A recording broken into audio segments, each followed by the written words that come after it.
All right, guys, thanks for hanging in there and waiting for this lecture to finally get posted. I am going to move through the endocrine emergencies a little bit quicker than I would at a normal pace, just because Tim has already gone through it. But I'm hoping to clear up any questions and clear up any confusion about the endocrine system. So, to introduce the endocrine system, I really want you to understand that the endocrine system influences almost every cell, every organ, every tissue that we have, every function of the body. And it's hard sometimes to nail down disorders from the endocrine system just because they often have like a very general broad range of signs and symptoms that aren't super specific to one condition, like nausea and vomiting. Man, nausea and vomiting can be an indication of anything, right?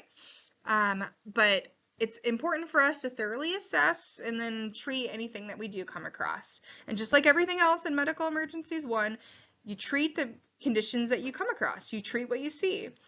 And understanding that, if you can understand that concept, you should be good for the rest.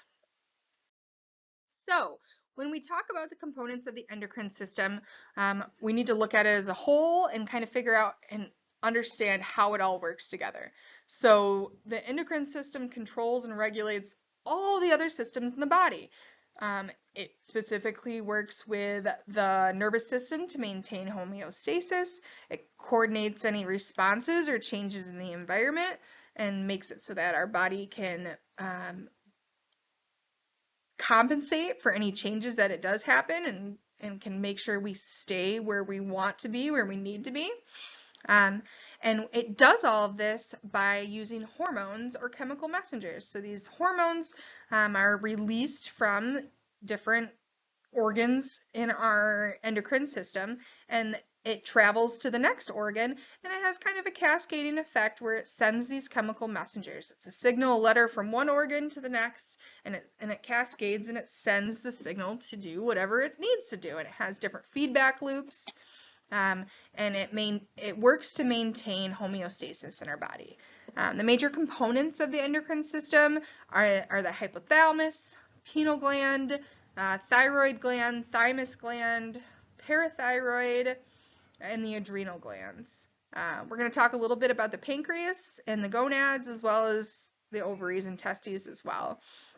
But overall, what we really need to understand is that hormones are chemical messengers that are secreted into the bloodstream by endocrine glands. And hormones then circulate throughout the body and target to their target organs to maintain homeostasis. So if you can get that, that's the big picture of what the endocrine system does.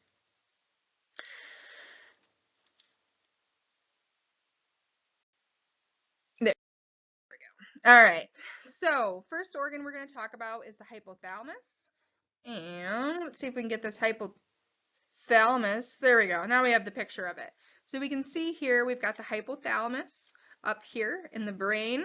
Here's the hypothalamus, and that hypothalamus is a region of the brain, and it controls a lot of body functions. It controls some emotions as well, and that hypothalamus is the main link between the endocrine and the nervous system, so that's where a lot of the communication happens.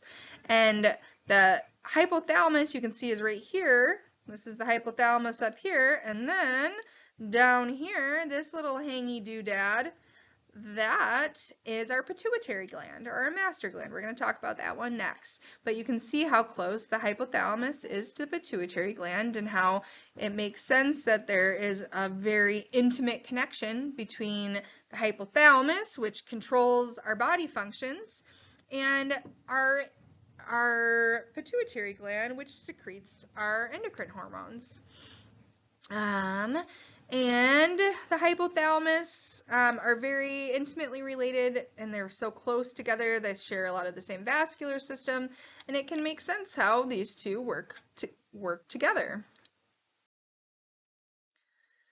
The pituitary gland, which is the little hangy gland that we saw that hangs off the brain there, it's also called the master gland, and it controls the secretion of hormones, or of endocrine hormones known as tropic hormones.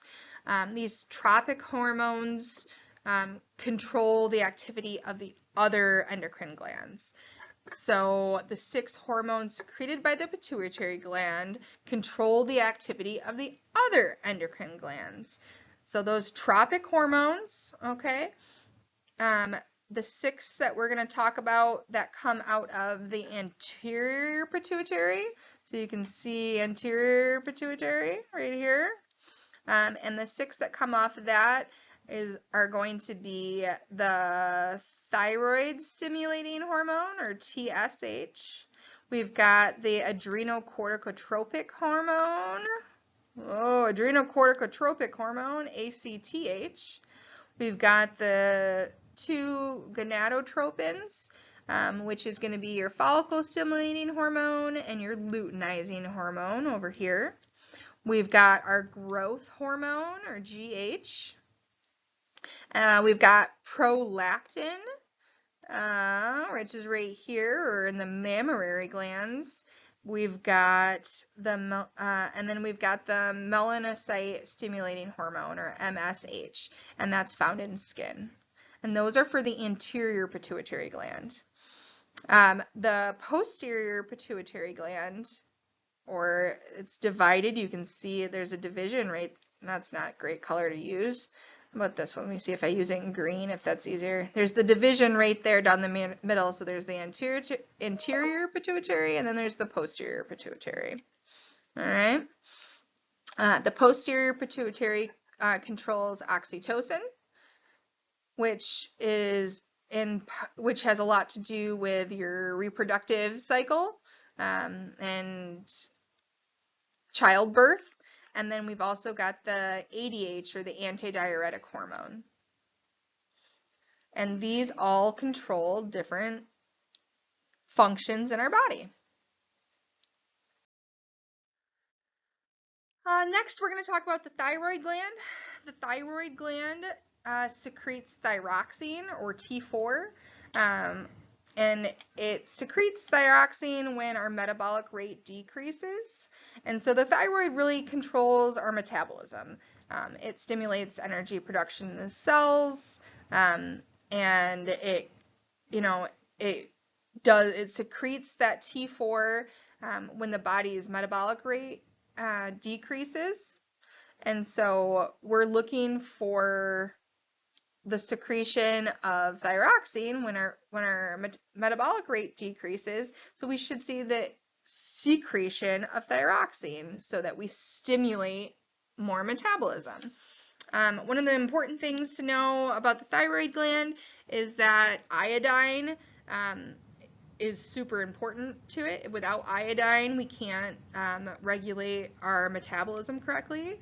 And this is a negative feedback system as well. So the production of thyroxine increases, so it secretes, so the production of thyroxine increases when the metabolic rate decreases. So it's a negative feedback system. All right, so when one goes up, the other goes down, and when one goes down, the other goes up. The only other thing that I'll note is that with the thyroid gland, this is a very common endocrine disorder that we probably see in a lot more patients than you realize. Anybody that takes levothyroxine is somebody that's taking is getting additional thyroxine because their thyroid isn't producing enough of it.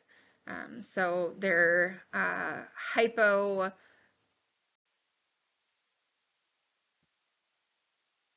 Having a moment. Okay, hypothyroid. When someone has hypothyroidism, they're not creating enough thyroxine, and so they'll take supplements and like levothyroxine, or I looked it up, I couldn't remember. Synthroid is the name brand. Unithroid, Tirosint is another brand name for it, but it's just synthetic thyroxine to increase the body's metabolic rate.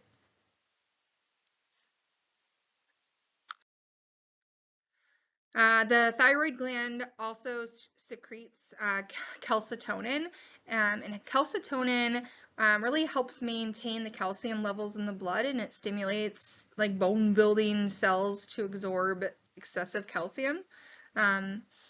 So it helps balance the calcium levels in your blood. And then it also helps stimulate the kidneys to absorb and excrete calcium. And so it's kind of a balancing act, making sure you're maintaining the right amount of calcium in your system as well. So calcitonin controls the calcium levels in your body. Makes sense. Next, we're going to talk about the parathyroid glands. And the parathyroid glands, I don't think probably get mentioned enough, but they also assist in the regulation of calcium. The parathyroid hormone acts as an antagonist to calcitonin, so this is that balancing act again with it. So it works in conjunction to secrete it when the calcium blood levels are low. And so it helps that balancing act in the blood just so that we maintain calcium when we need it and we secrete it when we don't. It also stimulates bone dissolving cells to break down bone and release calcium into the bloodstream if necessary. And we're not going to talk too much about it, especially not since it doesn't really affect us in the pre-hospital environment. But if you think about it, one of the things that commonly affects older women is osteoporosis when they have that breakdown of the calcium. And one of the reasons why they get that osteoporosis is because their thyroid gland and their parathyroid glands aren't working appropriately, and they're not maintaining the correct amount of calcitonin, so they excrete too much calcium so that their bones get weaker because they don't have enough calcium. So that's one way that we see it, that it can kind of affect us pre-hospital. Next, we're going to be talking about the thymus gland. And the thymus gland is a super unusual gland that, again, we don't talk about very much, and we probably won't talk about it here again in class for a while, but the thymus gland really helps the immune system identify and destroy foreign intruders. It's one of our primary immune organs, and it's situated right here in our chest, and the thymus is unusual. The older we get, the smaller it gets. The thymus gland reaches its maximum size when we're about 6 months of age, and that's when it's doing the most stuff, and it's working the most. And as we get older, it shrinks and gets smaller, and it gets fattier. Thymus gland is interesting if you ever want to read a little bit about it. Next, we're going to talk about the pancreas. And the pancreas is a gland that's considered both an endocrine gland and an exocrine gland. The endocrine gland part of it is going to be where it secretes the insulin, and it's going to secrete. I'm having a moment. It secretes insulin, it secretes glucagon, and it secretes somatostatin. Those are the 3 things that the pancreas excretes. And it's also a digestive gland. The exocrine portion of it is what secretes the digestive enzymes into the small intestine. So we're not going to talk too much about that right now. We've already talked a little bit about the bile ducts, but we're not going to talk about that right now. We are going to talk about the islets of Langerhans cells and the islets of Langerhans are the cells that secrete the hormones into the blood. And so our islets of Langerhans secretes our alpha cells, which secrete glucagon. So alpha cells secrete glucagon. Beta cells secrete insulin. And delta cells secrete somatostatin.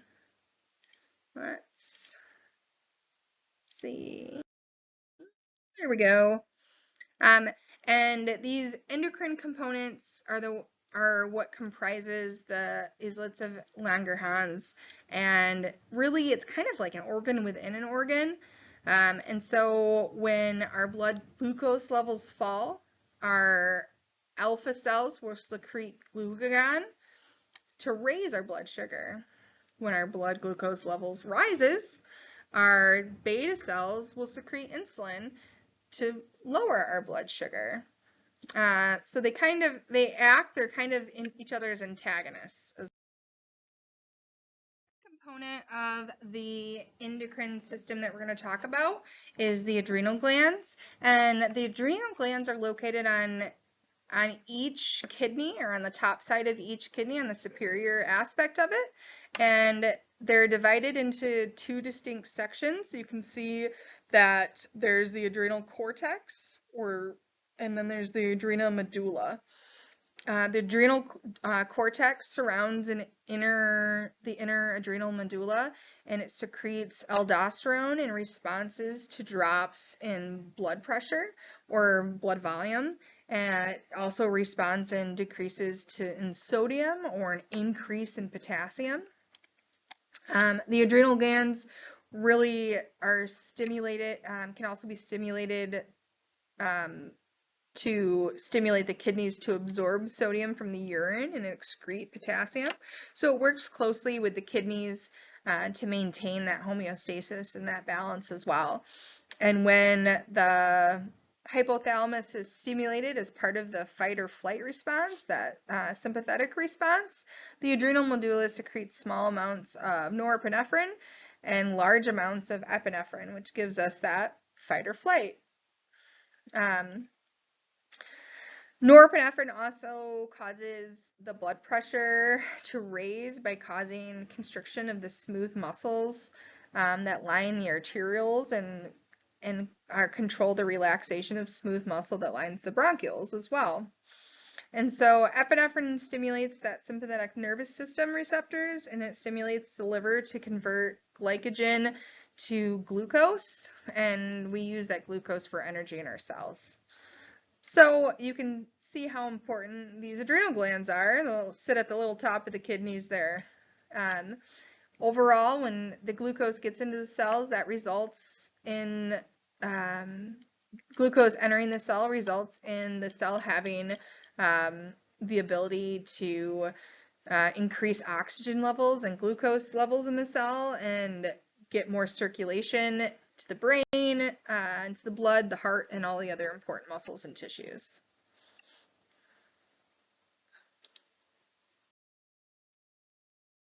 The next component that we're going to talk about are going to be the gonads, and the gonads' primary function is to promote sexual maturity and to fulfill reproductive needs. And so the gonads in men are going to be the testes. And the testes produce hormones called androgens, and they regulate changes associated with puberty. So the most important hormone that we need to know, or androgen that we need to know for men, and the one that is produced by the testes, is testosterone. So testes, testosterone, you can kind of remember it that way. The gonads in females are going to be ovaries. So the ovaries are the female gonads, and they secrete hormones estrogen and progesterone. And estrogen signals the anterior pituitary gland to secrete luteinizing hormone, or LH. When one of the eggs in the ovaries is developing into an ovarian follicle, so it stimulates that luteinizing hormone, and then both the luteinizing hormone and estrogen both assist in the regulation of the menstrual cycle. And then at puberty, estrogen supports development of the secondary sex characteristics as well in women. Progesterone prepares the uterus for implantation of the fertilized egg if it gets that far as well. So all of the different hormones that the ovaries develop all play a part in menstruation, fertilization, implantation, and development.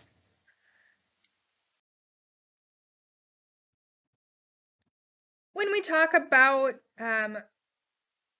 endocrine disorders, we can't not talk about glucose metabolic derangements. So really understanding that endocrine disorders are caused either by hypersecretion or insufficient secretion of a gland. And since we know that our pancreas is secreting either it secretes glucagon, insulin, and somatostatin, we know that it's going to have a change. It's going to have control over our glucose's metabolic rates, our glucose levels. So when we look at endocrine disorders and we start breaking them down, it's important to understand that hypersecretion presents as overactivity of the organ regulated by the gland, and insufficient secretion of a gland presents as underactivity of the organ controlled by the gland. When we talk about glucose metabolic derangements or disorders, those are caused by dysfunctions of the pancreas. Makes sense. The pancreas controls the secretion of glucagon and insulin. But when the pancreas malfunctions, it impairs the entire body's ability to metabolize glucose. So it's important that we are understanding of the different disorders that we can see and how to fix it. But again, just like everything else in ME1, what do? We monitor ABCs, we get an IV started, you keep an eye on mental status, and you fix any problems that you run into.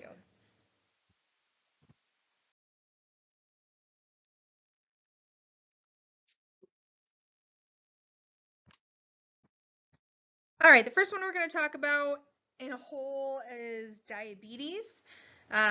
There are several different subtypes of diabetes.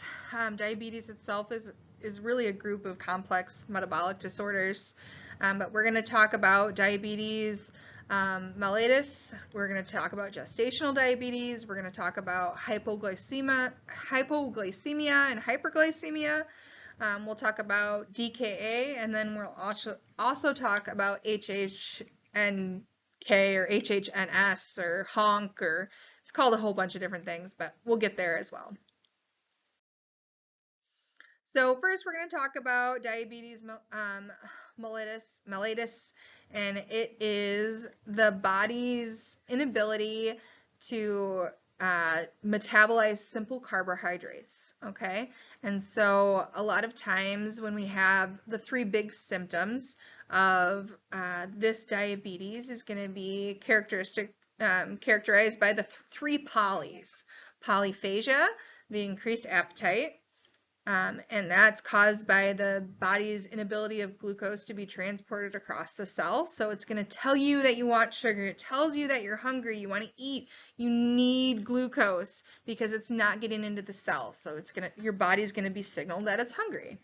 It's also going to be signaled that it's thirsty, or polydipsia, that increased thirst. And that's caused by the dehydration brought on by the increased diuresis, or the increased urine output, which is number 3, polyuria. And the polyuria is that need to urinate, and so it's the passage of large quantities of urine, and usually those large quantities of urine contain glucose as well. So you'll see glucose in the urine. So in the old days, they used to check to see if someone had diabetes by drinking their urine and seeing if it was sweet. Aren't you glad we have a glucometer? We know from previous lectures and previous class, and even from EMT, that glucose is the primary fuel for cellular metabolism. Glucose or dextrose. Also oxygen, along with oxygen, I should say, it's the fuel for cellular metabolism. And so characterized by the body's inability to metabolize glucose, people with diabetes either have the disease because their pancreas doesn't produce enough insulin, or the body's cells don't respond to the effects of the insulin that is already produced, so they get insulin resistance. In either case, there's an elevated level of glucose in the blood. Some life-altering complications from diabetes. Diabetes can cause CVAs, strokes, hypertension, other types of diseases. The increased level of glucose in the bloodstream damages the blood vessels. There's like basically like at the microscopic level, you can characterize the cardiovascular disease, and you can associate the basically the tiny little microangiopathies, or like the tiny little like scars basically from the sugar, are associated with increased risk of strokes and kidney disease as well. There's peripheral artery disease also impairs circulation, especially to the lower extremities. So a lot of times diabetics don't have good circulation in their feet, and also have like sores and open wounds, and that don't heal as well. The hypertension associated with the increased risk of heart disease, stroke, kidney disease, etc. That hypertension can cause blindness. It's the primary cause of blindness in adults, is from diabetes. The eye damage is really the cause of the high blood glucose levels, damaging the vessels in the eye, as well as the scar tissue can pull the retina from the eye itself, so you can get retinal detachment. It also can cause cataracts, and cataracts form when fructose and sorbitol, which is a type of sugar, are deposited onto the lens. Many of these conditions can be prevented or delayed with lifestyle changes or medications. So you can prevent these. These are easily preventable if you're paying attention. Type 1 diabetes is the next type we're going to talk about, and this is something that generally is referred to as insulin-dependent diabetes mellitus, or IDDM, or juvenile onset diabetes. Generally because it generally only affects children. It usually presents first in children. And although there is some hereditary predisposition, environmental factors can also be part of the cause as well. But when we look at it, really what we need to understand is that the body develops like autoantibodies that incorrectly identify the body's own tissues or substances as a foreign invader, right? So we talked about it. This is type 1 diabetes is an autoimmune disease, and so our B cells come in and antibodies identify our own tissues as a foreign invader, and then they tag them for destruction. And so we're fighting against ourselves. And then what happens, the pancreatic beta cells, and the beta cells are what secrete the insulin in the islets of Langerhans. And so those pancreatic beta cells become incapable of secreting insulin and regulating the intracellular glucose levels. And so then insulin must be administered either by injection or with a pump. So a lot of times type 1 diabetics will end up getting an insulin pump, and they've got them super fancy now, that these insulin pumps can control everything, and they can an app on the phone. You can get alerts when it drops below or goes above a certain level. they've really increased the quality of life for these individuals. I think that pretty much covers it. These type 1 diabetics have to be really strict on what they eat for their diet. They can't just go around drinking a whole bunch of soda or putting a whole bunch of sugar into their system. And they have to be really mindful of the amount of activity that they do, the amount of calories they're burning, the amount of alcohol they're consuming. All of those things can lead to lower blood sugar levels or higher blood sugar levels depending on what they're doing. So they have to be fairly mindful of how they're treating themselves. When we have a type 1 diabetic, we need to assess whether the patient is compliant with the medications, compliant with their lifestyle. You need to kind of get an idea at what you're working with, right? Normally, if you have someone that has an altered mental status, you can suspect a low blood sugar level. You should always suspect a low blood sugar level. But there's other chronic conditions that can also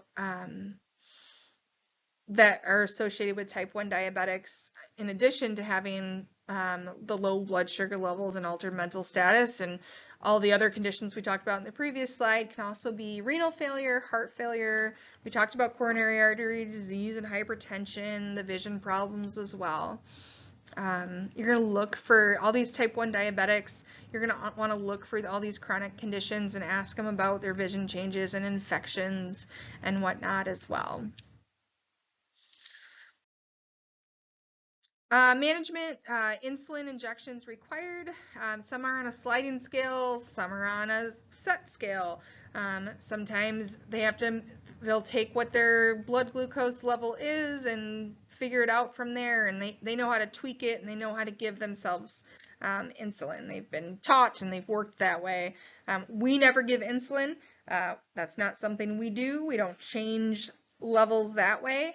The only thing I ever want you guys to do with an insulin pump is turn it off. That's the only thing that we really need to know how to do. Turn it off or unplug it or disconnect it or whatever it is. That's all we do with insulin and insulin pumps.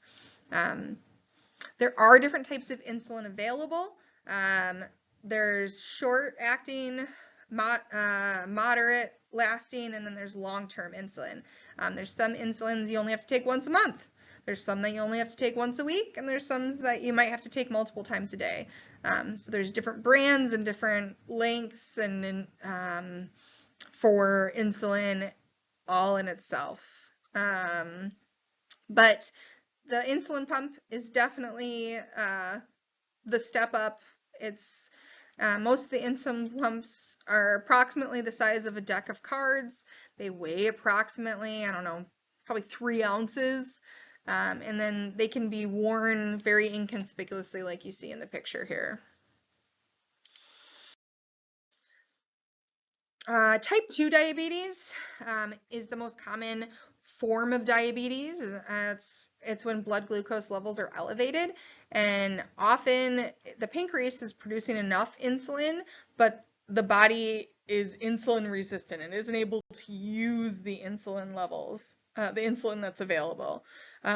This is also often associated with obesity and the lack of physical exercise.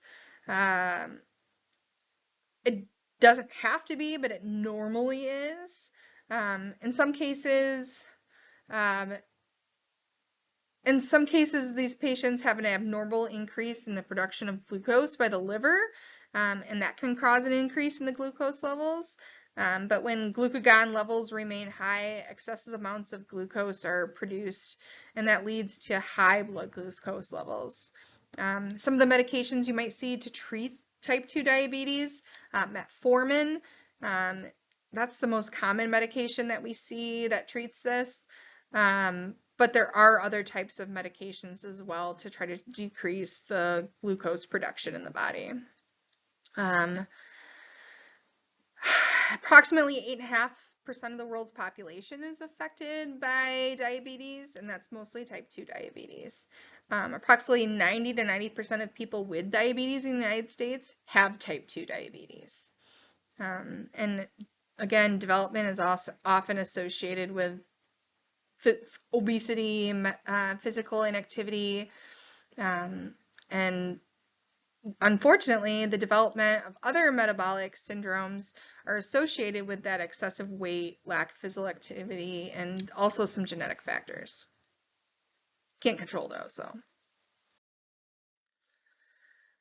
When we're assessing for type 2 diabetes, some of the things that we're going to look for are those polyuria, polydipsia, blurred vision, frequent infections, cranky, confused, or shaky, unresponsiveness, or seizures.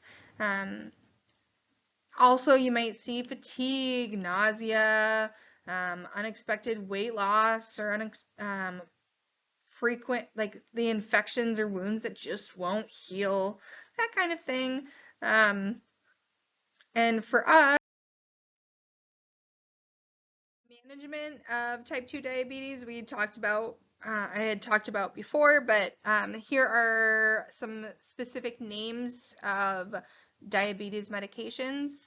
So glucophage, Fortimet, Trulicity, Januvia, Jardiance, Farxiga, Diabeta, let's see, Toujeo, Lantus. These are all ones that you commonly see. These are all things that you'll be familiar with. People that have diabetes should also try to try to manage their diabetes by losing weight, exercise, and controlling their diet and their food intake. It's important for diabetics to spread their food intake throughout the day and coordinate their meals with their insulin and medications. Yeah. All right.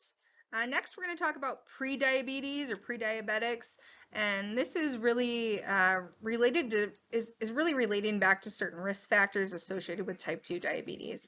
So we heard how many people are type 2 diabetics and how they're created, but really what we're looking at pre-diabetics is when they exist when the blood glucose levels or hemoglobin A1C levels, which A1C are the levels that they check in the blood when they draw like a full blood test.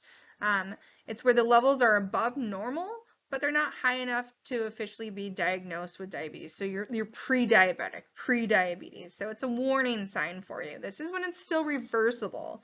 The A1C blood test reveals information regarding the patient's blood glucose levels over the previous 3 months. So it gives you an overview of what it's been happening. So this isn't a level that will change drastically from 1 week to the next because it gives you that prior 3 months.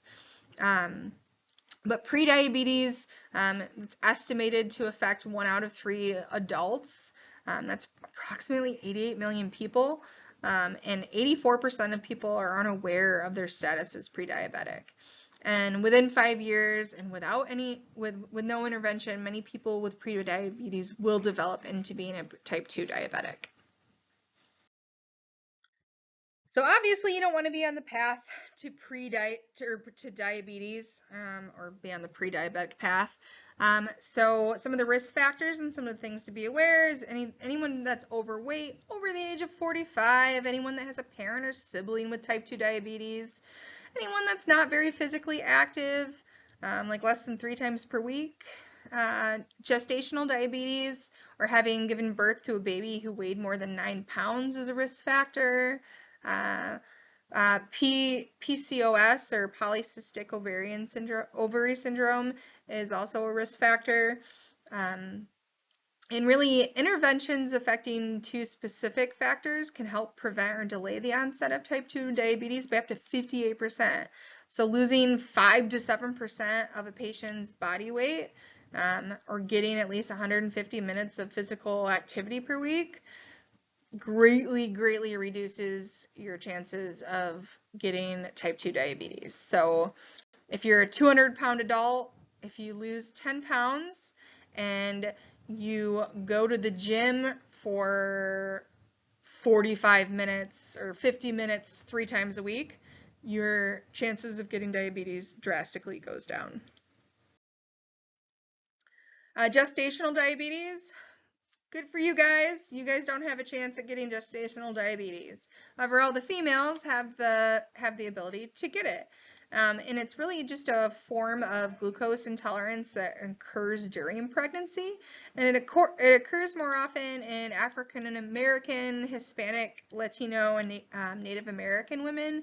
It occurs more often in women who are obese, have a family history of diabetes also.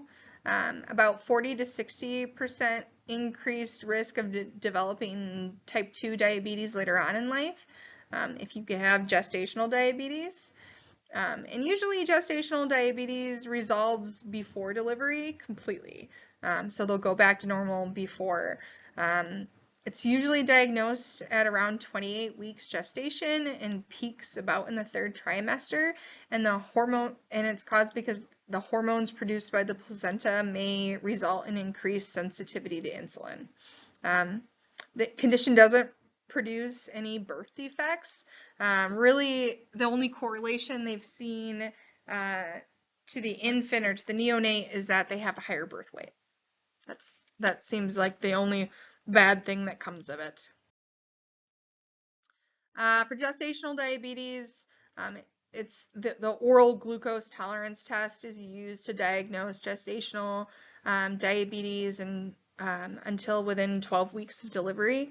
The hemoglobin A1C test can be used during the first pregnancy visit to identify the presence of pre-existing diabetes or the condition of being pre-diabetic.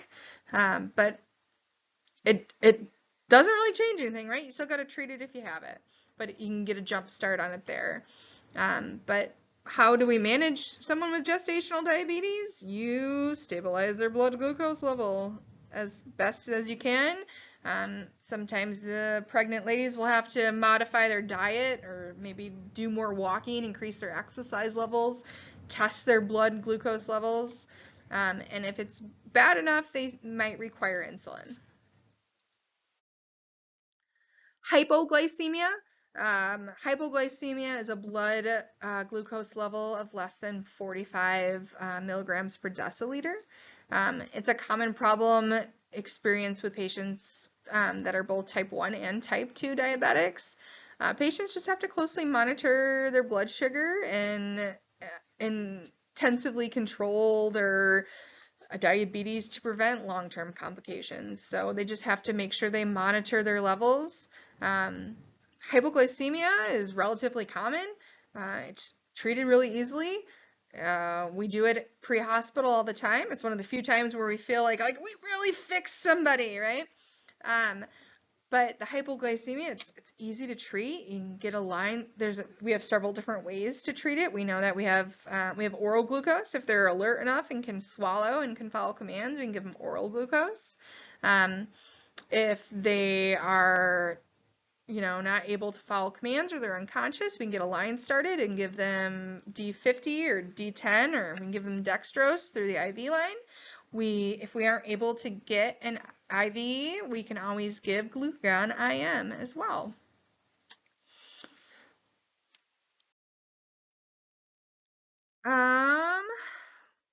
Symptoms of hypoglycemia. Once you nail them, once you recognize them, it's hard to miss them. But you're going to see it's going to be the pale, cool, sweaty. Hypoglycemia often is the result from too much insulin or too little food or the combination of the two. So if someone is on a sliding scale and they actually accidentally give themselves too much insulin, we can see it that way. Or if it's a type 1 diabetic and they didn't eat lunch all day and they've been working out and running around and doing whatever, they don't have enough sugar and they can go hypoglycemic that way. But we know that it can have drastic change on our mental status if we get too low of a blood sugar, because our central nervous system depends on glucose for energy. And so our body's natural defensive ability to maintain our blood glucose level at an appropriate level. So it's something that we're constantly trying to do and maintain that level.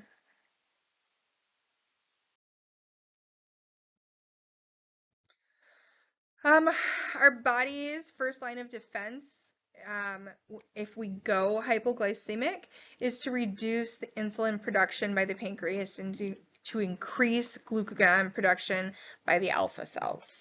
Our body's second line of defense, after it does that, is we're going to secrete catecholamines, including epinephrine and norepi, and we're going to secrete them by the adrenal glands. And so our endocrine system sends the message to secrete epinephrine and norepi from the adrenal glands, and these effects can be seen as the tachycardia and the diaphoresis that we see when we have someone that has hypoglycemia. It also can include cortisol, and cortisol is an adrenocorticoid, or a steroid produced in the adrenal gland. Lastly, our last level of defense is the stimulation of the autonomic nervous system, which generates a signal that allows the production of counter-regulatory hormones to increase. And so the same stimulation that triggers symptoms telling the body that the blood glucose level is low simulates that it's our last level of defense. It stimulates the autonomic nervous system. Autonomic nervous system as well. Ooh, that's a mouthful. In type 1 diabetes, patients with type 1 diabetes, the islets or islets of Langerhans don't make insulin. So the body's first line of defense against hypoglycemia is lost with type 1 diabetics. And that causes the causes of low blood glucose levels in patients with diabetes can really vary. They can have elevated levels of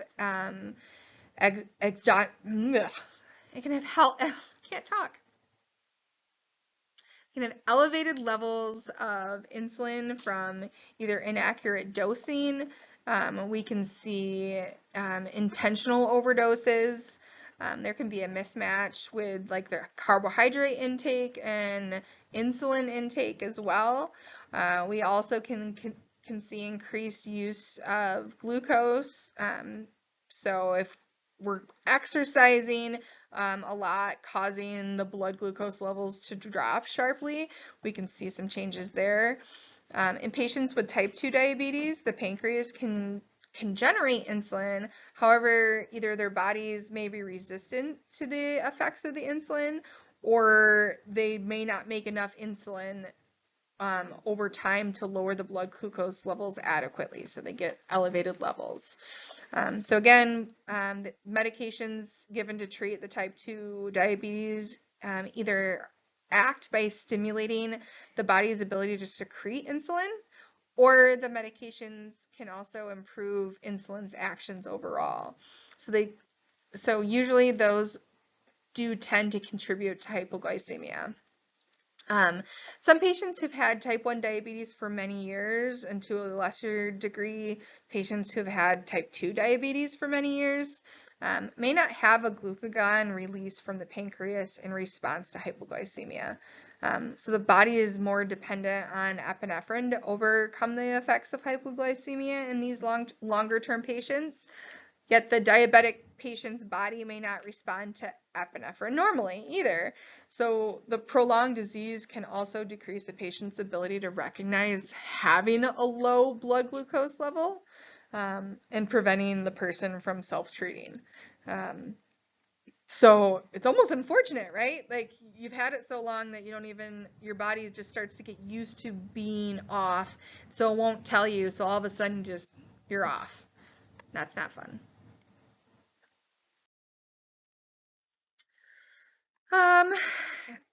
Again, common signs symptoms of hypoglycemia: trembling, rapid pulse, sweat, hunger, blood glucose levels, unexplained agitation, nausea, weakness, confusion, unconsciousness, cool, clammy skin. This isn't anything new. Additional signs and symptoms could be headache, memory loss, slurred speech, dilated pupils, and even in some severe cases, you might even see seizure or coma. Hypoglycemia can come on rapidly and should be suspected in any patients with diabetes who present with either bizarre behavior, neurological signs, or unconsciousness or coma. We talked about management and treating it. We're going to go ahead. We can give the glucose pace. We can get a line started and give glucose that way.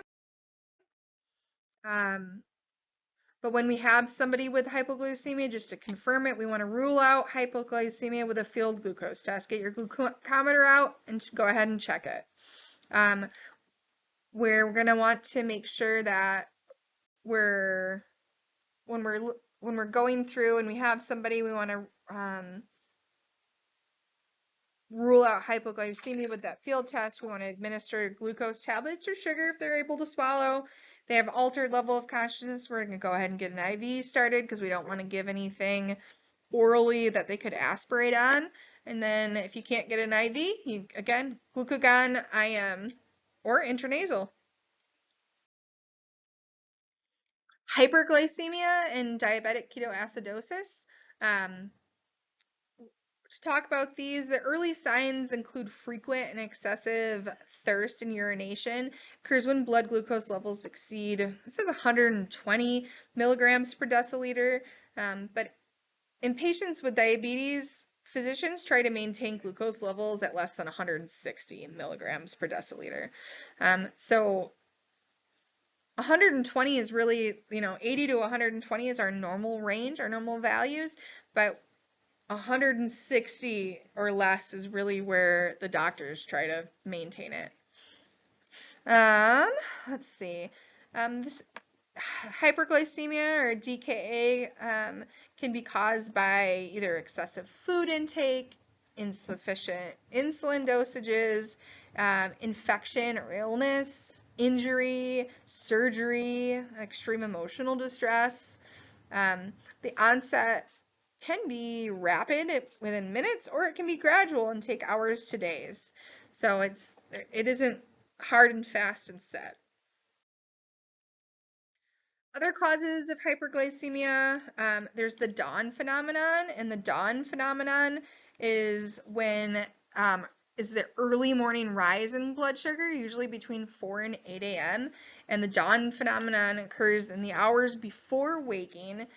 And as the body prepares for a new day, it releases hormones such as cortisol and catecholamines, and these hormones trigger a release of glucose from the liver, and that results in hyperglycemia. The Somogyi effect, or Somogyi effect, is a phenomenon that occurs when a low blood glucose level generates a release of hormones that trigger a release of glucose from the liver, causing hyperglycemia. So the Somogyi is the low overnight sugar levels lead to a surge in blood sugar.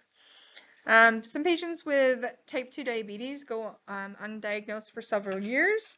My sister-in-law is a great example of that. I've been telling her for couple years now that she should probably go to the doctor and get her blood sugar level and her A1C levels checked, because she's been given all the signs of the polys, and she's been given off that diabetic vibe, and she finally went in and found out she was diabetic, type 2 diabetes.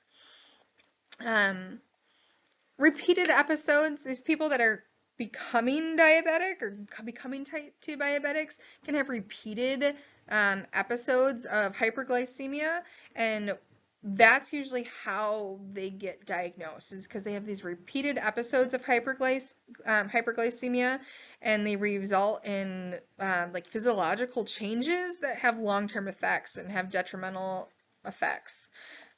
So we can see it. We'll see it that way, and it also puts a lot of strain on the cardiovascular system, on the kidneys, and on a lot of the other organs that are sensitive to increased serum like viscosity and the increased subsequent pressures exerted by the thicker serum, because the higher the glucose levels, the thicker the serum or blood levels.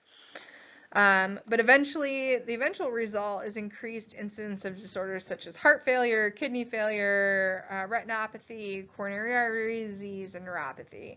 So when these serum glucose levels rise above tolerable levels, they get really high, other physiological changes occur. And that's when we see diabetic ketoacidosis, or DKA. It's when the blood glucose level gets greater than approximately 350 milligrams per deciliter. And untreated hyperglycemia will progress to DKA. And so it's associated predominantly with type 1 diabetes. DKA is associated primarily with type 1 diabetes. And it is a life-threatening condition, and this occurs when there's certain acids accumulate in the body because the insulin is not available. And so common causes can include infection, injury, alcohol use, emotional distress, illness. But the patients that have DKA tend to be teenagers and young adults. Typically, DKA isn't going to be like your old person problems. This is usually or sometimes not usually, I'll say there's instances of the initial diagnosis of type 1 diabetes will come from a period where they get hyperglycemic, they go into DKA, and they start showing those signs and symptoms, and that's can often be an initial diagnosing event. Continuing that, the rising blood glucose levels because of DKA can lead to massive osmotic diuresis, or massive passing large amounts of urine, right? You're going to the bathroom quite a bit. And that's that polyuria, right? And so that osmotic diuresis, and then sometimes it can also be accompanied with vomiting, can cause dehydration and can even bring on shock, right? So DKA can be very life-threatening. The overall deficiency of the insulin prevents cells from taking up that extra glucose, and because the body can't use glucose, it ends up starting to use the fat, and then the metabolism of fat generates acids and ketones as waste products. Since it's not using the glucose that it wants to use, it starts using the fat, and so it has all these extra waste products, and because the glucose must be excreted in the urine in solution, the body loses excessive amounts of water and electrolytes. There are sodium and potassium, which can lead to disturbances in water balance and acid-base balance, and we're losing large amounts of fluid, we're losing electrolytes, we're losing the volume, we're losing the glucose, we're creating these extra metabolites from trying to burn fat, and so now we've got large quantities of ketones in our ketone bodies in our bloodstream, and those cause a decrease in the patient's pH, which results in the acidosis. Man, it's just a cascading effect where it just doesn't go very well, right? It's just not a fun day to be in DKA. In patients with type 2 diabetes, DKA is actually pretty rare because insulin is still present, and at least early on in type 2 diabetes.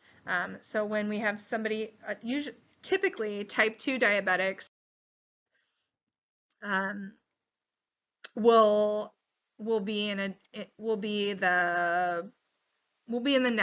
talk about it in the next few slides here. But overall, again, we've talked about all these symptoms. I'm not going to go ahead and go over these again. The only thing that we haven't really talked too much about would be maybe the orthostatic syncope. And that is, so they can have that, they might have that where they pass out, or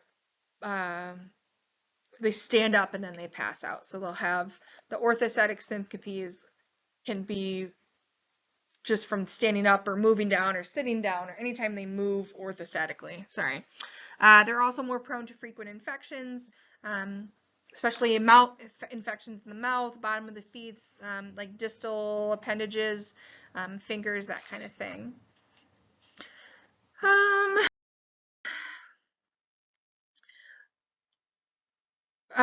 With DKA specifically, you may also smell a fruity odor of ketones on their breath. They're also going to have, along with the 3 polys, they might have nausea and vomiting. They might have tachycardia, that increased heart rate from the adrenal secretion of the epi and norepinephrine.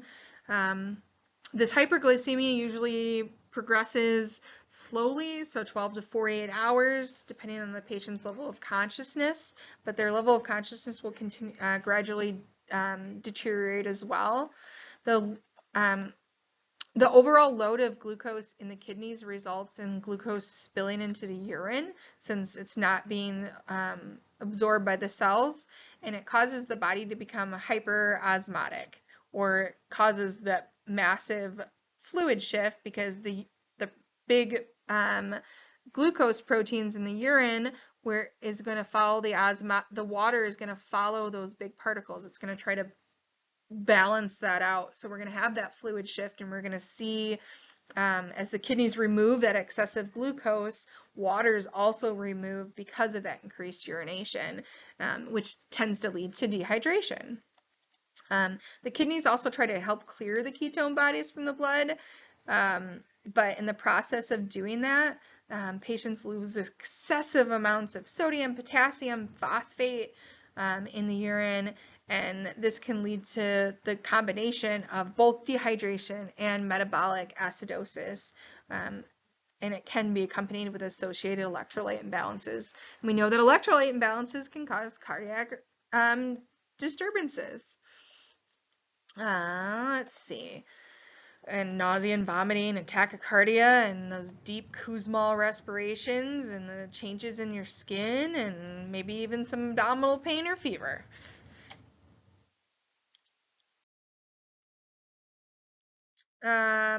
These DKA patients, these patients usually appear to be thin or dehydrated and have warm, dry skin. Patients may also show, again, that orthostatic hypotension, where if they sit up or stand up too quickly, they could pass out. Supine hypotension, if they lay flat on their back, they'll have low blood pressure. They might be tired or altered. They might overall lose weight if it's a long period of time. And then if patients that are in DKA are seldom deeply comatose. So if the patient is totally unresponsive, you might want to look for another source of the unresponsiveness, such as a head injury, stroke, or drug overdose, because normally these DKA patients have some reactivity. But do note that the respiratory rate is usually elevated and the tidal volume's increased because they're doing those Kussmaul respirations because they're trying to blow off that acid, right? We're trying to get rid of that CO2, going back to that acid-base buffer. It's the body's attempt to relieve itself of the excessive burden of CO2. So these respiratory changes in that Kussmaul respirations result in hypocapnia.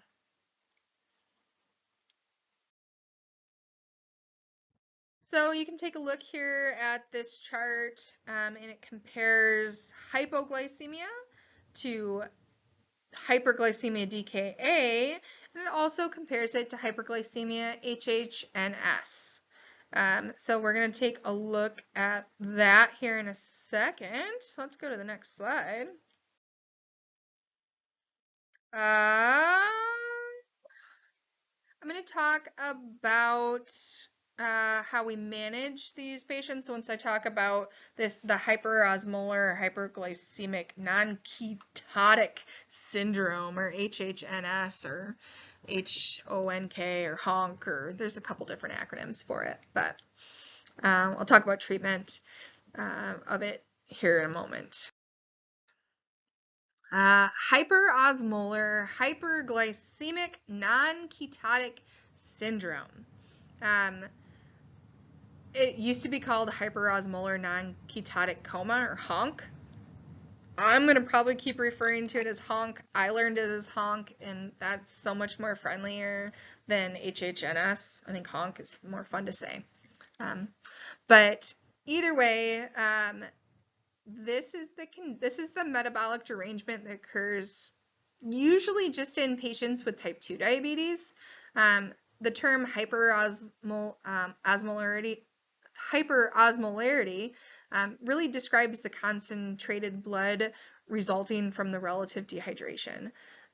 So that's where the hyperosmolarity comes from, is that we're dehydrated, and so that's why it's higher concentration, because we have less water. The key signs and symptoms include the very, very similar to DKA. So it's going to be altered mental status, drowsiness, lethargy, visuals, and sensory deficits, severe dehydration, severe thirst, darker urine. You might also see visual changes, or visual deficits, or other sensory deficits. Less common but possible is partial paralysis or muscle weakness, and then seizures are also possible as well. Again, fewer than 20% of patients present in a comatose state with HONC. Most have severe dehydration and focal or global neurological deficits. Just kind of an overall decreased level of consciousness. And clinical features of HONC and DKA tend to overlap. So unless you get a good history, you're probably going to have a hard time figuring out you're probably not going to know right off the bat if it's HONC or if it's DKA. But it doesn't really change anything either way. You don't need to know which one it is, because treating it is the same way.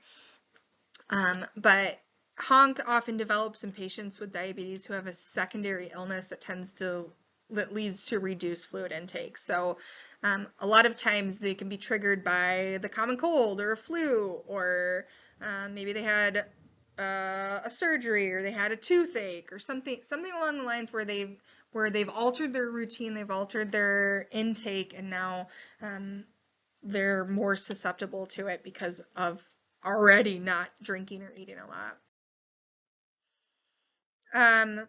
These patients don't experience ketoacidosis, so they don't have that acid buildup. They're not going to present exactly the same that way. The onset of HONC can take several weeks to develop. It can be a slow rise in blood glucose levels. But blood glucose levels tend to be substantially higher in HHNS or in this than they do in DKA. So you're going to see levels greater than, I believe it's 600. Yeah, your glucose levels higher than 600. In HHNS or HONC, it also tends, approximately 30% of people that have the first diagnosis or get diagnosed as being in hyperosmolar hyperglycemic non-ketotic syndrome, 30% of them aren't even diagnosed with diabetes. They didn't even know that was what's going on. Often, some of the things that can cause this to come on as well, the stress response tends to increase the hormones that elevate glucose levels in the blood, and that can often have counter the effects of insulin. You can also have elevated levels of cortisol, catecholamines, which can affect the levels of glucagon and many other things in the body as well. There are neurological changes that can be noted during HONC as well, and that includes drowsiness, lethargy, delirium, coma. You might see some seizures. There might be visual disturbances, hemiparesis, sensory deficits. But overall, very, very similar to DKA. Just the blood sugar levels are going to be higher. You're not going to have the ketoacidosis, so you're not going to have that sweet ketone smelling breath. You're not going to have the metabolic acidosis with this as well, so you shouldn't have that Kussmaul breathing, but you're still going to have all the polys and all the other associated symptoms. So looking at the two different DKA and HHNS, the glucose levels for HHNS are significantly higher, 600 compared to DKA, really just has to be greater than 250. The difference between the two is going to be their pH levels, and it's going to, the pH level of the blood, you know, normally we sit at 7.35 to 7.45. So if we're looking at the arterial pH of diabetic ketoacidosis, it has to be less than 7.3. So you're going to see acid-base derangement in those patients, where HHNS should be in a more normal range. There's not going to be any ketone bodies in HONC, but they will be present in DKA, and typically, not 100% of the time, but typically, the type 2 diabetics get HONC and type 1 diabetics get DKA. Typically. Pretty safe.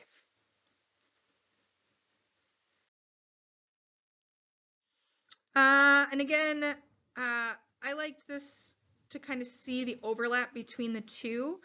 So you can see that they're both hyperglycemic, they both are dehydrated, and the differences are in HHNS, you're going to see the onset is going to be much longer, days to weeks, compared to hours to days. The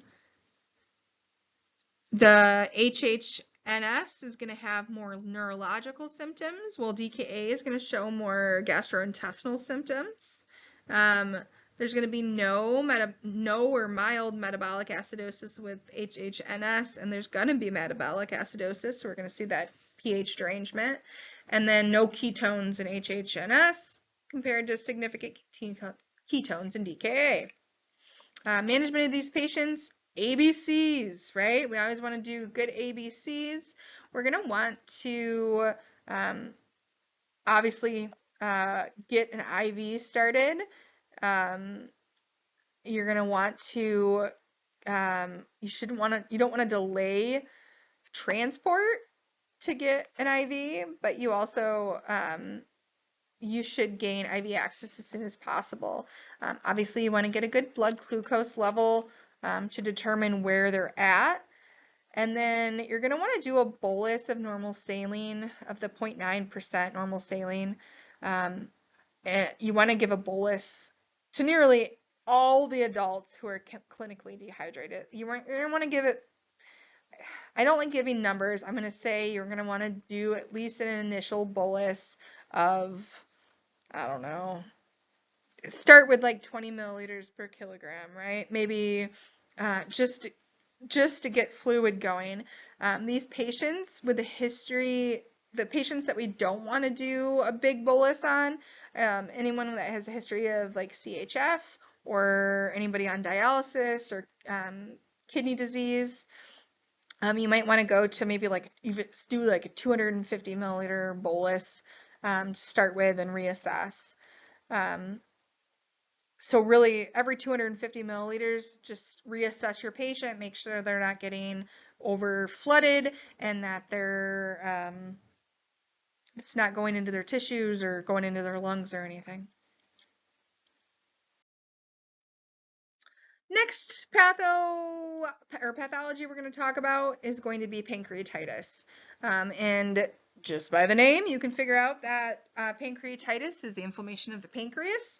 And the acute form of pancreatitis is a medical emergency and does require swift intervention, I will say. And the chronic form is a more progressive disease that we can see. And acute pancreatitis, we get nervous because it can lead to dehydration and hypotension. And 60 to 80% of all cases of pancreatitis are caused by gallstones, or either caused by gallstones or caused by chronic alcohol abuse. There are some potential other causes, including like certain medications can cause pancreatitis, trauma to the pancreas itself, pancreatic cancer. There are some genetic predispositions that can cause pancreatitis as well in the acute setting. Chronic pancreatitis is really a progressive disease and eventually leads to the loss of all endocrine and exocrine functions of the pancreas, and this often causes chronic pain. And chronic pancreatitis is diagnosed by CT. You need a CT to go in and see the chronic inflammation and that it's happened over a long period of time. But patients with pancreatitis can often present with flank pain or epigastric pain that gets worse when the patient's laying on their back. And then usually they have tachycardia, they might have fever, they might be a little jaundiced or have a yellowing of the skin, but typically an attack is a result of a large, heavy meal or excessive drinking. And the symptoms of pancreatitis are nausea and vomiting, abdominal distension or muscle spasms, but less frequently we can see some necrosis and organ failure, but that's not as frequent. The laboratory diagnostics usually include determination of the serum amylase, lipase, and trypsin. So that's something that they might take for labs to determine if you have pancreatitis or not. Management, man, just like everybody else for me1, we're doing ABCs and supportive care, okay? We need some things that we should know is that our patients shouldn't eat. Our patients never eat or drink with us, right? Our patients should be transported for further evaluation, especially if this is an acute pancreatic attack. You can attempt pain management for these patients, but it's not always effective, but it can always be considered. Patients that have chronic pancreatitis, really telling them and try to impress upon them how important that their lifestyle changes really are.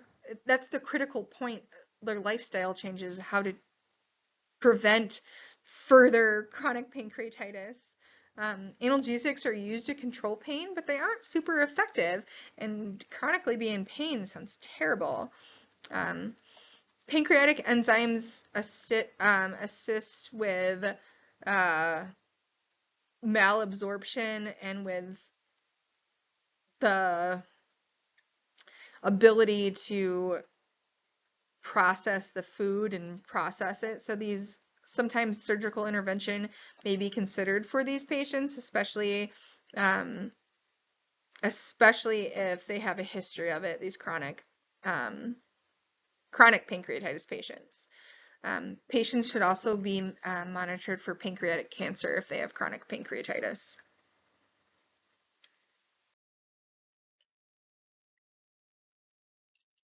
The next topic we're going to talk about is adrenal insufficiency.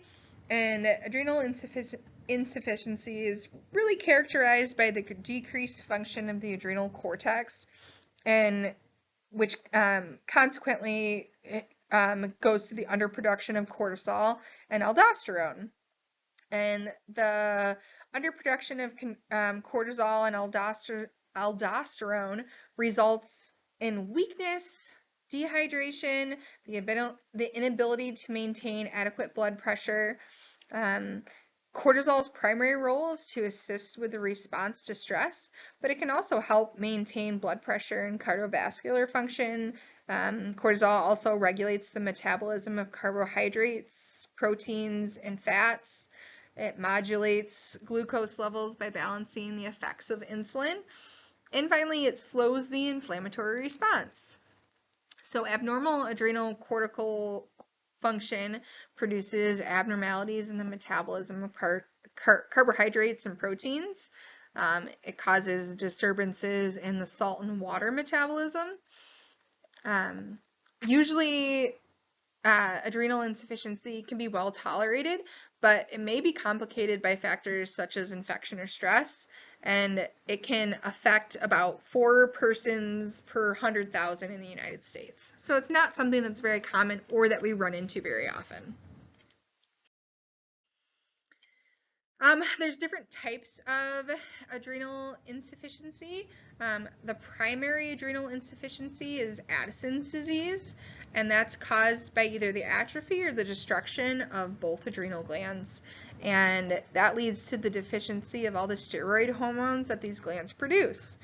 And it is a very rare disease, and it's usually the result of like idiopathic atrophy or idiopathic means unknown cause, basically. And it's very rare, about 1 every 100,000 persons in the United States. JFK actually had Addison's disease. And let's see. You see the bronze pigmentation of the skin. You might see some changes in the distribution of body hairs. So grandma might have a mustache. You might see hypoglycemia, the changes in the blood pressure according to the posture, weight loss, GI disturbances, all of those things. But it can't occur until at least 90% of the adrenal cortex has been destroyed. It can also be caused by tuberculosis, bacterial, viral, or fungal infections, adrenal hemorrhage, or cancer of the adrenal glands, but but those aren't as common. This isn't very common to begin with at all anyway. You can assess for chronic adrenal insufficiency because many of the signs include unexplained weight loss, fatigue, vomiting, diarrhea, anorexia, salt cravings, so someone that likes to lick a salt block, muscle and joint pain, abdominal pain, increased pigmentation in the extensor surfaces, palmar creases, or oral mucosa. You're going to see a picture here in just a second. Not this slide, but the next slide, you're going to see it.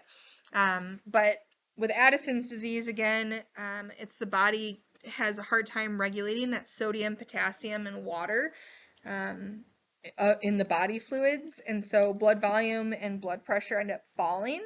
The sodium concentrations of the blood falls, and then blood potassium rises. So we can see those. We can't see those on the ambulance, right? We don't do blood work, but it's something that the hospital can run a CBC and a CMP and get all the results from that. Here is those photos I was saying. You can see the darkening of the hands and the creases. You can see the hyperpigmentation inside the oral mucosa, inside the mouth there.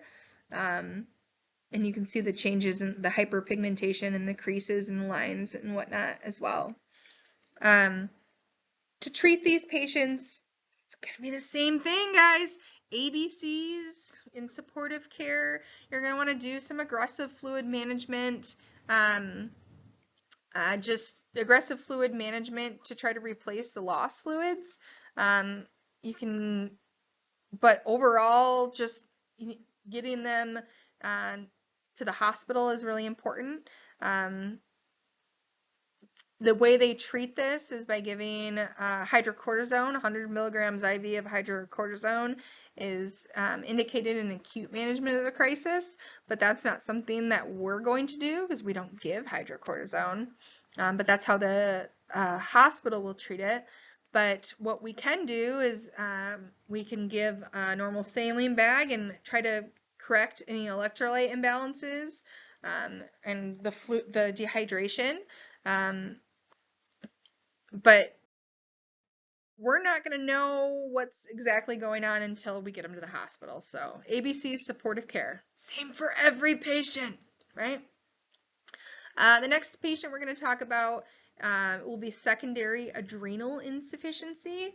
And this is actually relatively common, and this is characterized by the lack of adrenocorticotropic hormone, or ACTH. And again, remember, ACTH is secreted from the anterior pituitary, yes, anterior lobe of the pituitary gland. And ACTH stimulates the adrenal cortex to manufacture and secrete cortisol. So if we have a lack of ACTH secretion from the pituitary gland, we're going to see a lack of regulation of cortisol and androgen production. And this may also occur in patients who abruptly stop taking a corticosteroid.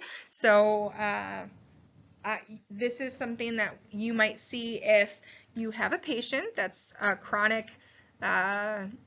that's chronically on steroids or is on a long-term steroid taper or dose.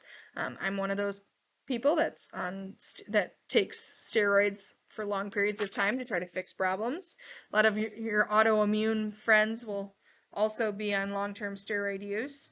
But if I know that I had some secondary adrenal insufficiency at one point, and I had to call in a favor from a doc friend to get another prescription of prednisone on the fly, but I didn't realize I ran out of prednisone, and I didn't have any more. I stopped taking my steroids because I ran out and I didn't have any, and it was the weekend and I didn't have it, and I couldn't call my doctor's office to fill it, so I had to call in a favor from a friend, a doctor friend, to call in a prescription of steroids for me. So you might see this in a patient who either loses their medication or abruptly runs out of their medication, or someone that just didn't follow the instructions. When someone is on steroids, the typical steroid dose is about 40 milligrams. But the problem is that you can't just stop taking it once you're cured. You actually have to wean it off so that your body can adjust to taking over the control of making cortisol again. And so you'll usually do like a week on 40 milligrams, and then you'll do a week on 30 milligrams, and then you'll do a week on 20 milligrams, and then you'll do a week on 10 milligrams. And it very much, they wean you off. It's a long process to wean off the steroids like that. If you just stop taking them abruptly, you can see you'll see the natural production of cortical steroids stop in your body. If you just stop taking them, then you don't have any cortisone or cortisol in your body, and that makes you very tired. And it can appear as an Addisonian crisis, and it'll appear suddenly. So these signs and symptoms will appear as an Addisonian crisis, and it can be triggered by either the acute exacerbation of a chronic insufficiency, but again, most commonly it's from steroid withdrawal. About 25% of patients first experience symptoms during an Addisonian crisis. And so this is really where people get diagnosed, or is a quarter of the people get diagnosed when they're in crisis like this. The chief manifestation is shock, so your symptoms can include weakness, lethargy, confusion, loss of consciousness, low blood pressure. They might have a fever. They might have body pain, and then they might have severe vomiting and diarrhea as well. These patients, again, you're going to want to do really good ABCs, have suction ready because they might be having a lot of vomiting. Make sure that you're rehydrating. You get an IV established, get fluids going. You're going to want to begin, get that rehydration going, check glucose levels. correct any electrolyte or acid-base anomalies that you can see or start to see. But really, it's going to be ABCs, IV, supportive care, and treat what you see. If the patient is hypotensive, just give them a fluid bolus at 20 milliliters per kilogram initially to see if that can help raise their blood pressure.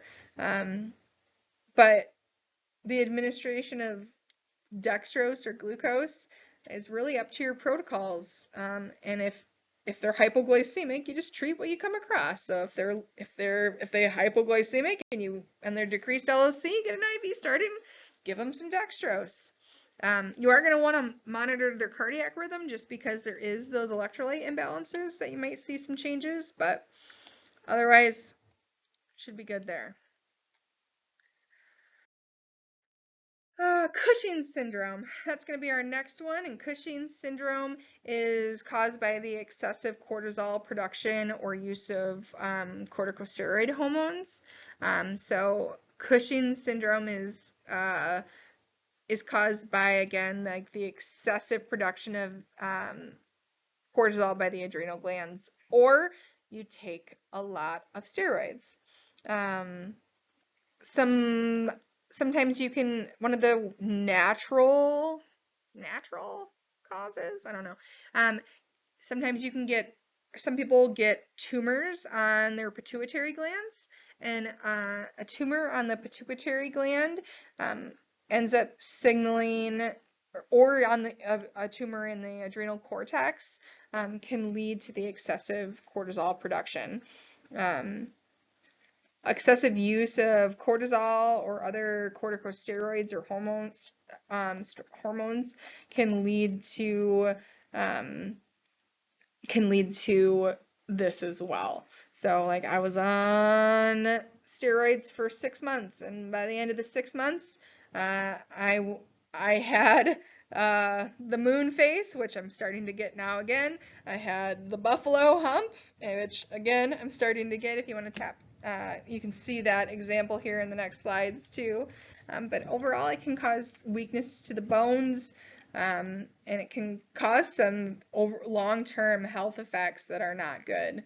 It causes disturbances in your metabolism, usually tends to be associated with weight gain as well, but protein synthesis is impaired when you have excessive cortisol production, and it leads to the loss of muscle fibers and muscle weakness overall, and bones become weaker and they are more susceptible to fracture as well.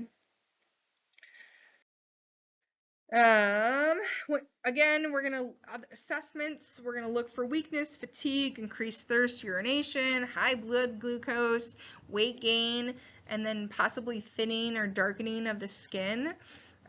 You might see some depression and mood swings as well in these patients. And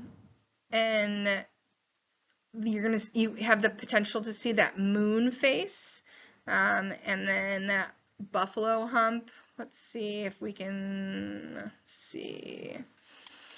You might also see increased acne, increased facial hair growth, scalp hair loss in women, cessation of the menstrual periods or the menstrual cycle,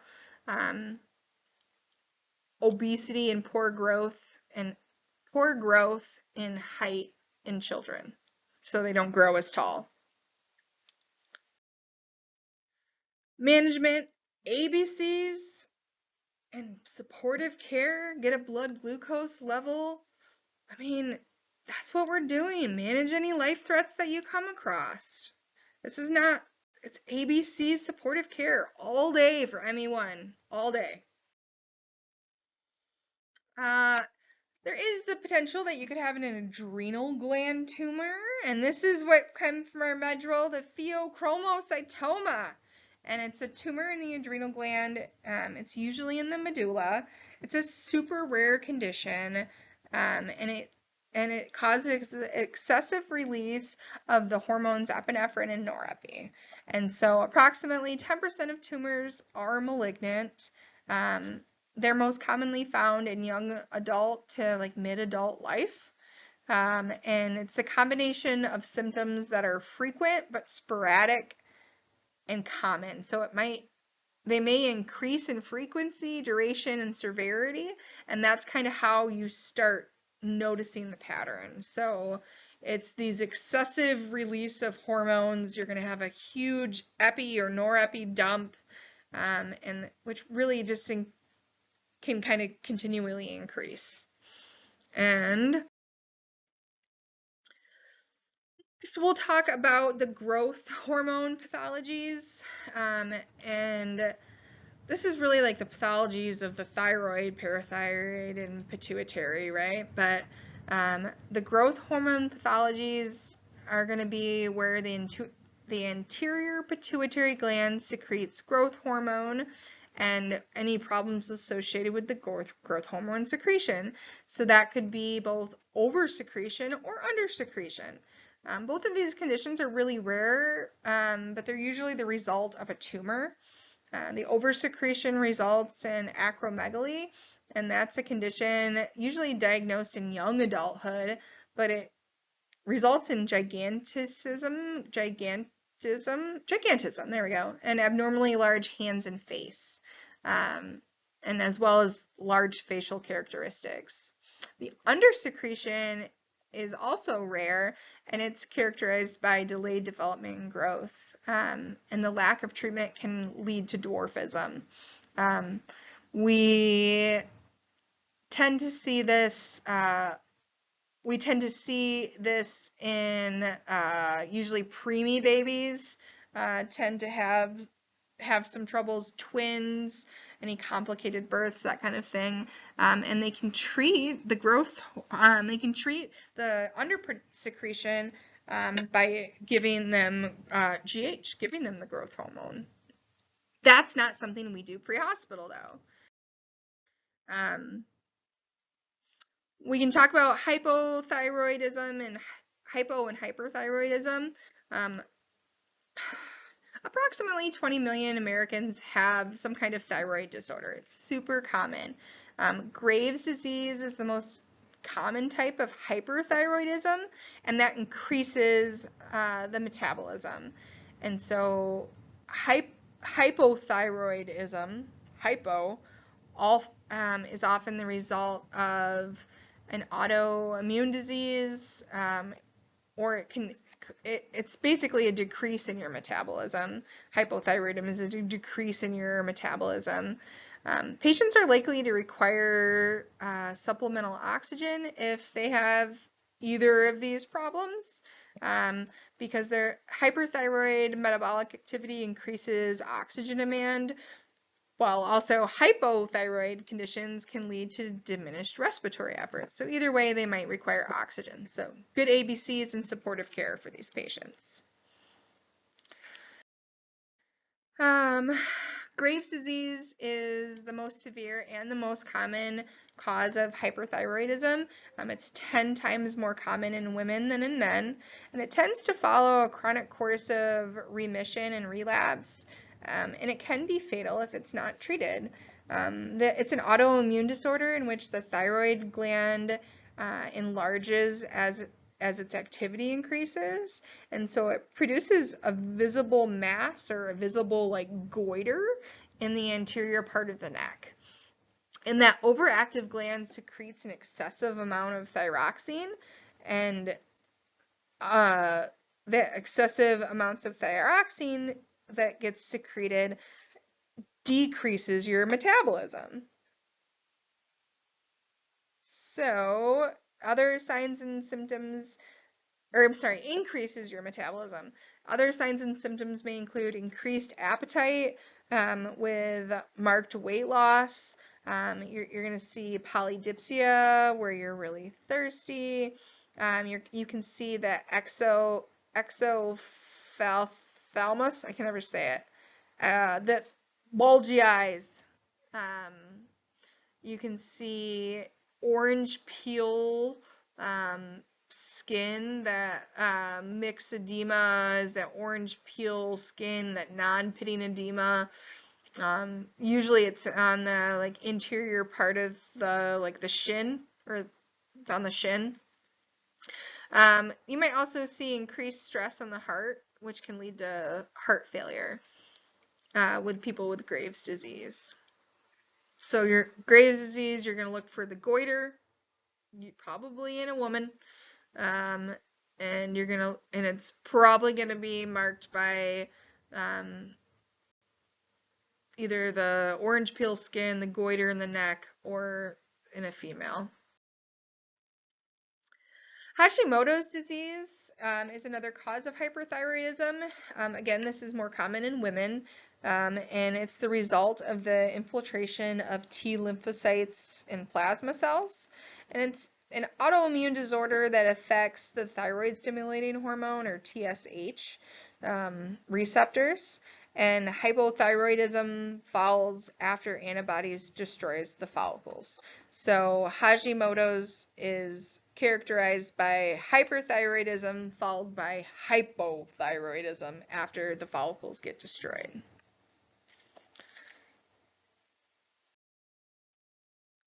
Myxedema coma. It's adult hypothyroidism, basically. Adult hypothyroidism. It's if the supply of thyroid hormones becomes inadequate, whether it's because the organ tissues aren't growing or maturing, or energy production declines, or there's actions of other hormones are affecting it. But adult hypothyroidism is often called the myxedema. Patients often have localized accumulation of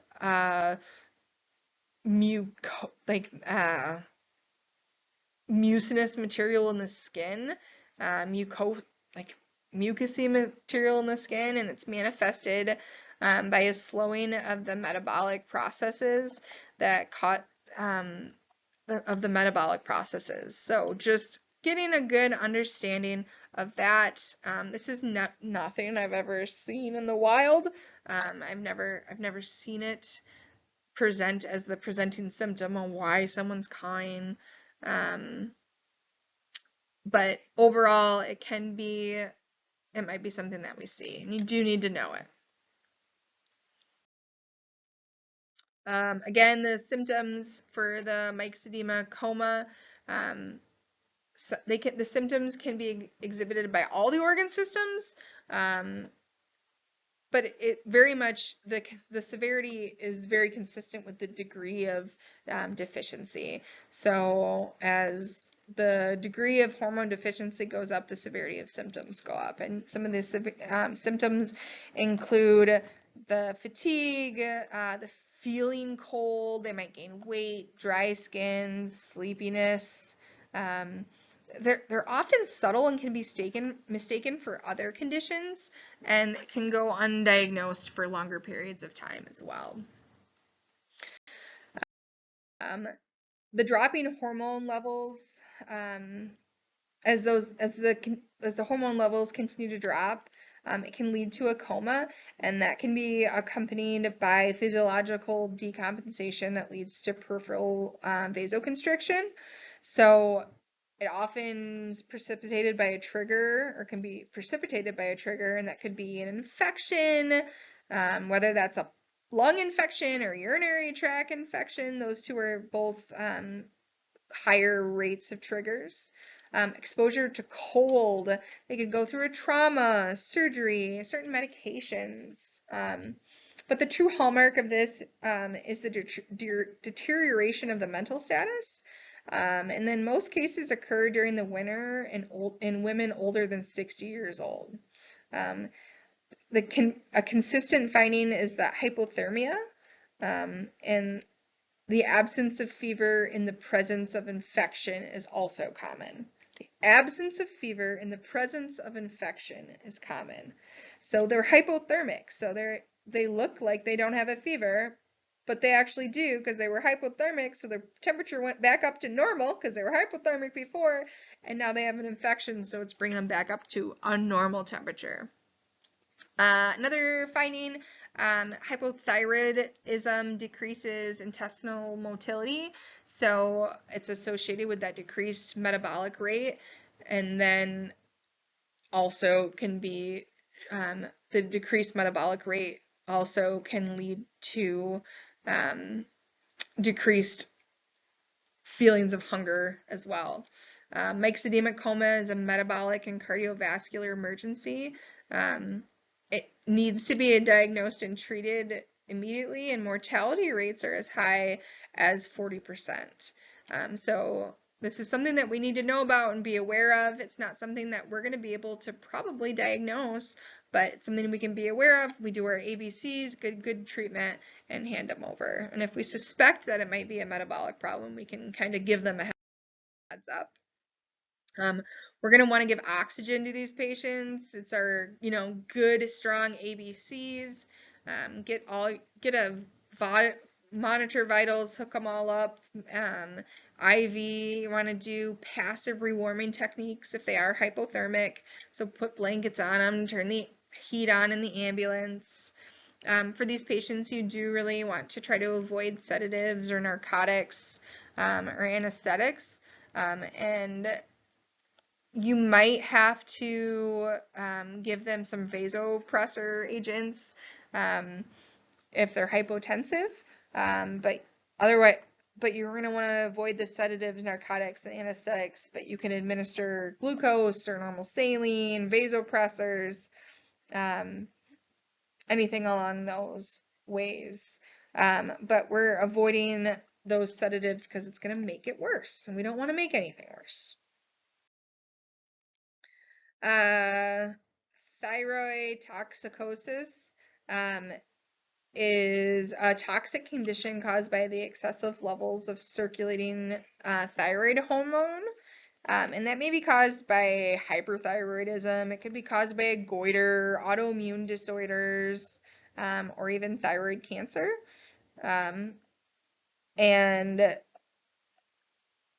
So thyroid toxicosis, which leads to a thyroid storm. And the thyroid storm is a rare life-threatening condition, and it may occur in patients with the thyroid toxicosis.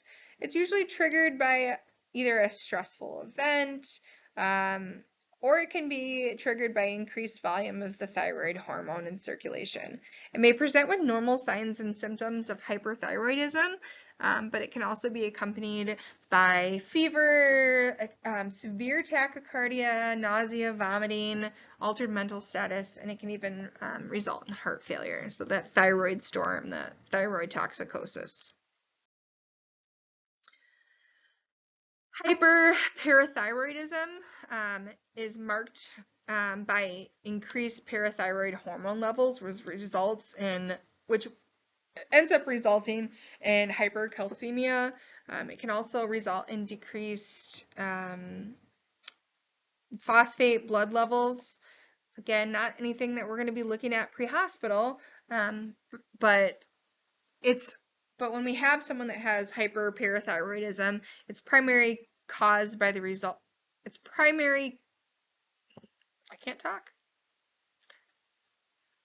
primary causes result from the gland itself. So hyperparathyroidism is most commonly caused by a tumor or an adenoma. Secondary causes occur elsewhere in the body, but most commonly it's caused by a benign tumor on the gland, and you can just go ahead and have it removed, have the whole thing removed. But signs and symptoms tend to be very vague. Like almost everything in endocrine, it's kind of vague because it affects everything and it plays all in. It's not going to be a real trigger like that fatigue, weakness, and vomiting. They're not going to know that that's probably what the problem is. It's probably going to be something that ends up getting diagnosed at the hospital or with a primary care doctor, just because these symptoms are very vague. But we're going to do the same thing for this patient that we do for everybody else. ABCs, provide supportive care. That's what we're going to do. For panhypopituitarism, panhypopituitarism is the inadequate production or the absence altogether of the pituitary hormones and that's our ACTH, our cortisol, our thyroxine, our luteinizing hormone, follicle stimulating hormone, growth hormone, and antidiuretic hormone. The clinical presentations really, really vary depending on the hormones that are lacking. So again, this is really hard to diagnose because look at all of the different hormones and combination of hormones that affect it, and then all the different body organ. It controls your entire body. So how are you supposed to nail that down? It's really, really hard. So supportive care and get them to the hospital. Diabetes insipidus and SIADH, diabetes insipidus, these are some of the same characteristics as diabetes mellitus, but it's not a pancreatic pathology. It's not a problem from the pancreas. It's the body that's unable to regulate fluid caused by either the lack of ADH or the antidiuretic hormone, or the kidneys are unable to respond to appropriately to regulate the fluid. So there's a nephrogenic diabetes insipidus. But the antidiuretic hormone causes the kidneys to retain the water. The lack of ADH causes the increased urination, as seen in diabetes mellitus.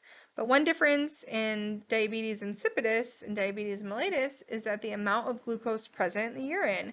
In diabetes insipidus, the amount of glucose in the urine is very, very diluted. Whereas in diabetes mellitus, we have an excessive amount of glucose. We have that sugary, sweet urine. Please don't taste your urine. But you have that sugary sweet. There's also dehydration and electrolyte imbalances that can occur. And the risk of water intoxication and hyponatremia is also possible from the excessive intake of water. In extreme cases, hypotension can occur, but management for this is going to be synthetic ADH. So we're going to give our body that antidiuretic hormone to control it.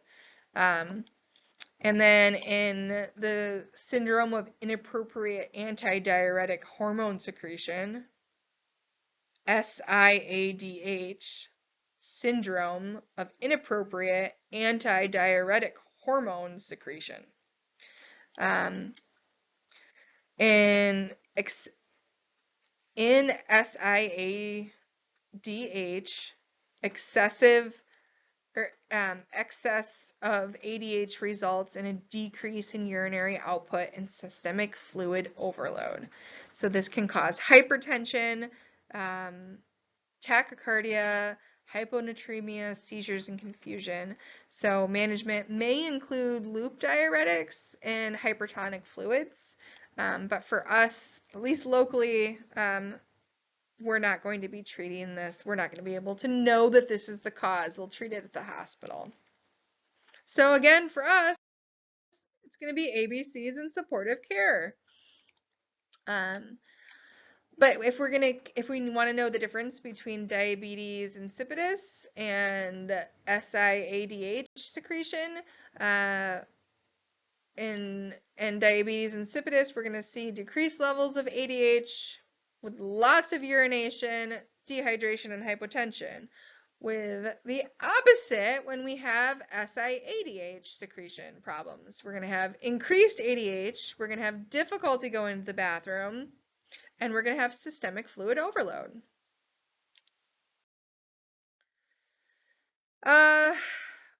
Overall, when we look at any patient, we're at the home stretch. I probably have less than 10 more minutes, okay, for this lecture. Overall patient assessment for anybody that's having an endocrine emergency is just understanding that when we don't want to take them lightly, we're probably not going to know what's going on, but we're going to take it seriously, and we're going to give as much information and do as best we can to manage these patients, right? So again, for these patients, we're going to do a good scene size, okay? and all the scene safety things, but when we walk into these places, some of the things I want you to look for or check for medications. Um, you're going to investigate, look on the top of their dressers, bedside tables, medicine cabinets. You're going to want to bring any medication bottles to the hospital, or at least write down their dosages and write down the names of the medications. You're going to want to investigate, look for those signs that they might have other issues. You obviously want to get a good ABCDE. You're going to want to identify and manage any life threats. You're gonna see different signs and symptoms depending on the affected hormone. But what we're going to look at is the patient alert, or is there a change in mental status? Are they sweating excessively? Are they in severe distress? We're going to manage whatever life threats. All right, so when we move to our primary survey, after we look at the environment around the patient, we're going to actually look at the patient. So we're going to look for those specific symptoms of like Cushing syndrome. So we're going to look for the buffalo hump or the moon face, and acne are all signs of Cushing syndrome. We're going to see mottled skin is associated with pancreatitis. If they have mottled skin, you're going to think more pancreatitis. If they have an enlarged or an abnormal appearing body parts, that could be associated with edema. That could be associated with the antidiuretic hormone building up, or you can look for anascaria with myxedema coma. You might look for underweight or overweight can indicate an endocrine dysfunction. So all the things that we saw as symptoms and all the diseases that we've already talked about, you're going to look for those in your primary survey.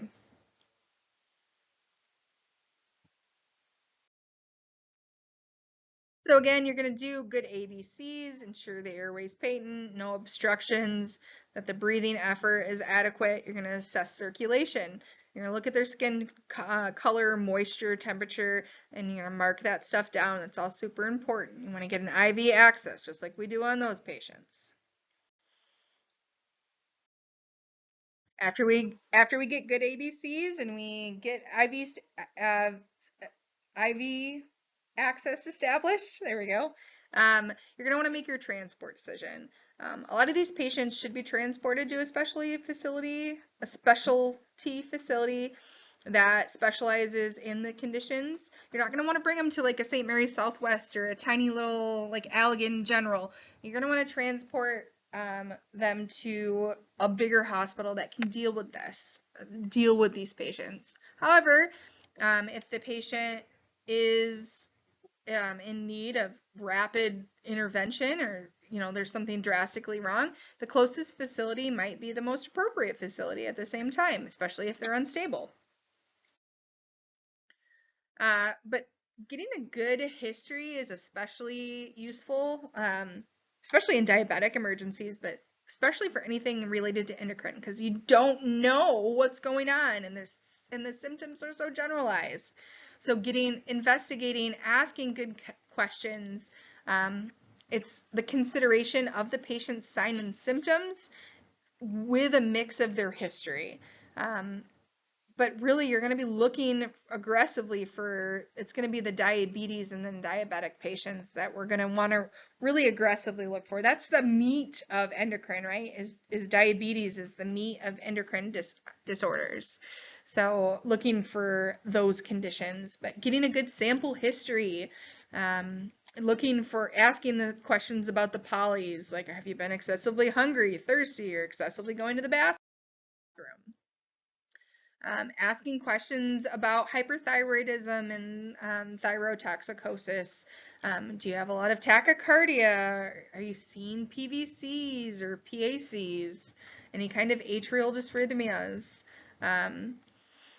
You want to make sure that you're asking that sample questions prior to giving any medications for anything that you're fixing, and you're documenting everything that you're doing. You're going to get a good secondary assessment. Obviously, observe for their appearance and their position, skin position. Make sure you identify and know any of those atypical findings. Doing a focused exam usually isn't necessary because there's probably not trauma. So a good like overall history and a good exam, and making kind of determining some of those finer abnormalities or those finer details will really help determine your treatment and the condition that they're presenting with as well. But ABCs, IV, supportive care, and treat anything that you run into. All right. If we have a comatose patient, our goal is to look for causes of the coma and then just obviously ABCs, maintain their airway. If they're comatose, they're not in control of their airway. So making sure we look for the cause of that coma, whether that's hyperglycemia or hypoglycemia, or whether it's something else altogether, but looking for those and looking for the causes. We're going to look for combinations of hypertension and bradycardia, which could suggest increased intracranial pressure, right? We're going to be alert for any abnormal respiratory patterns, looking for Cheyne-Stokes breathing or Kussmaul breathing, which can point to different conditions. Whereas we see someone that has like Cheyne-Stokes breathing, it could point to more of a neurological cause of the coma. Whereas if someone's doing those Kussmaul respirations, those deep, long breath, that's going to point us more towards DKA. Some of the more worrisome breathing patterns that we find would be any huffing and puffing that don't seem to move much air, any respiratory related motions, anything like that.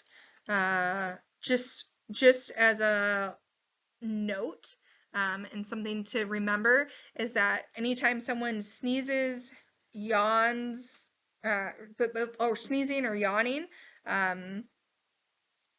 require an intact brainstem. So if someone sneezes or yawns, it means their brainstem is still intact. However, hiccuping and coughing can indicate a sign of brainstem damage. Make sure that we're continually reassessing these patients for any changes. A patient whose gag reflex is absent can't protect their own airway from aspiration, so making sure we maintain a good airway. You know, if they're awake, you might need to provide some emotional support for these patients. Putting these patients on a cardiac monitor is super important and a great idea. And then just remembering that we're looking for the trend of their vitals, their trend of their neurological condition, and measuring it in multiple ways to get an overall picture of what's going on. Because we're not going to have a great idea. We're not going to be like, this is a myxedema coma. It's very, very rare that we're going to know what it is. But what we're going to do is take all the information that we are able to gather and treat it the best way that we can that way.